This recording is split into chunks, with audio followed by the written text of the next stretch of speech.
relatively few ayah is contained a rather comprehensive description of human development from the time of commingling of the gametes through organogenesis.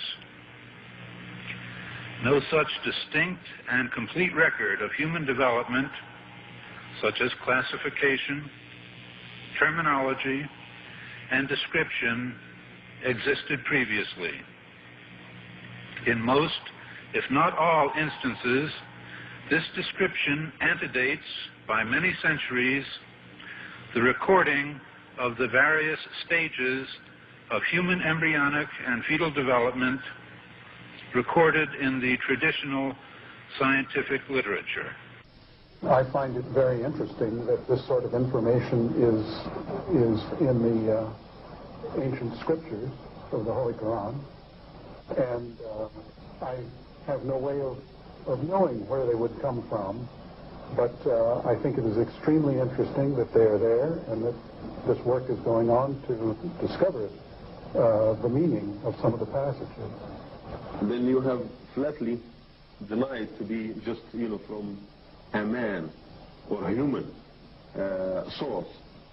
From who then do you think the original or the source of such information?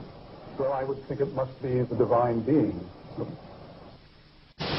substance, the Quran describes not only the development of external form, but emphasizes also the internal stages, the stages inside the embryo of its creation and development, emphasizing major events recognized by contemporary science. Thank you for your attention. As a scientist, I can only deal with things which I can specifically see. I can understand embryology and developmental biology. I can understand the words that are translated to me from the Quran. As I gave the example before, if I were to transpose myself into that era, knowing what I do today and describing things, I could not describe the things which were described. I see no reason, I see no evidence for the fact to refute the concept that this individual, Muhammad, had to be developing this information from someplace.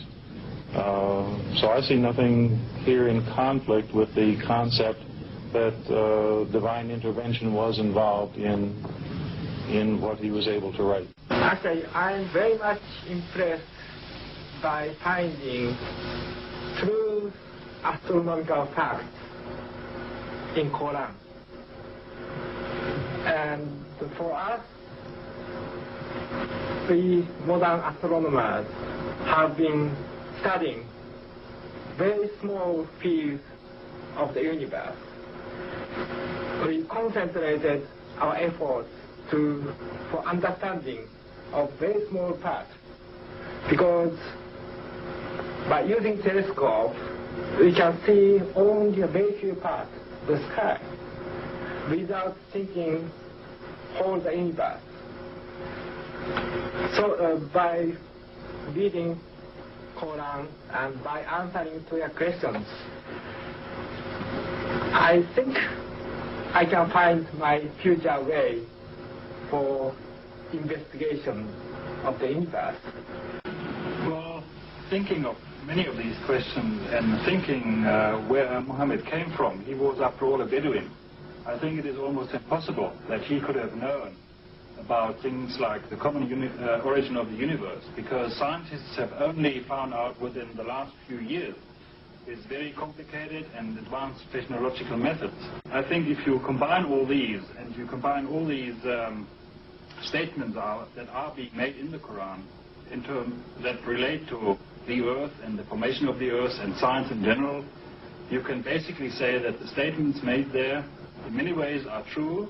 They can now be confirmed by scientific methods, and in a way you can say that the Quran is the simple science textbook for the simple man, and that many of the statements made in there at that time could not be proven, but that modern scientific methods are now in a position to prove what Muhammad said 1400 years ago. It has been a great pleasure for me to help clarify statements in the Quran about human development. It is clear to me that these statements must have come to Muhammad from God or Allah, because almost all of this knowledge was not discovered until many centuries later. This proves to me that Muhammad must have been a messenger of God or Allah. Because the staging of human embryos is complex, owing to the continuous process of change during development, it is proposed that a new system of classification could be developed using the terms mentioned in the Quran and Sunnah. The proposed system is simple, comprehensive, and conforms with present embryological knowledge. Intensive studies of the Quran and Hadith in the last 4 years have revealed a system for classifying human embryos that is amazing since it was recorded in the 7th century A.D. As far as it is known from the history of embryology, little was known about the staging and classification of human embryos until the 20th century. For this reason, the descriptions of the human embryo in the Quran cannot be based on scientific knowledge in the 7th century. The only reasonable conclusion is that these descriptions were revealed to Muhammad from God. He could not have known such details because he was an illiterate man with absolutely no scientific. The way it was explained to me is that Muhammad was a very ordinary man.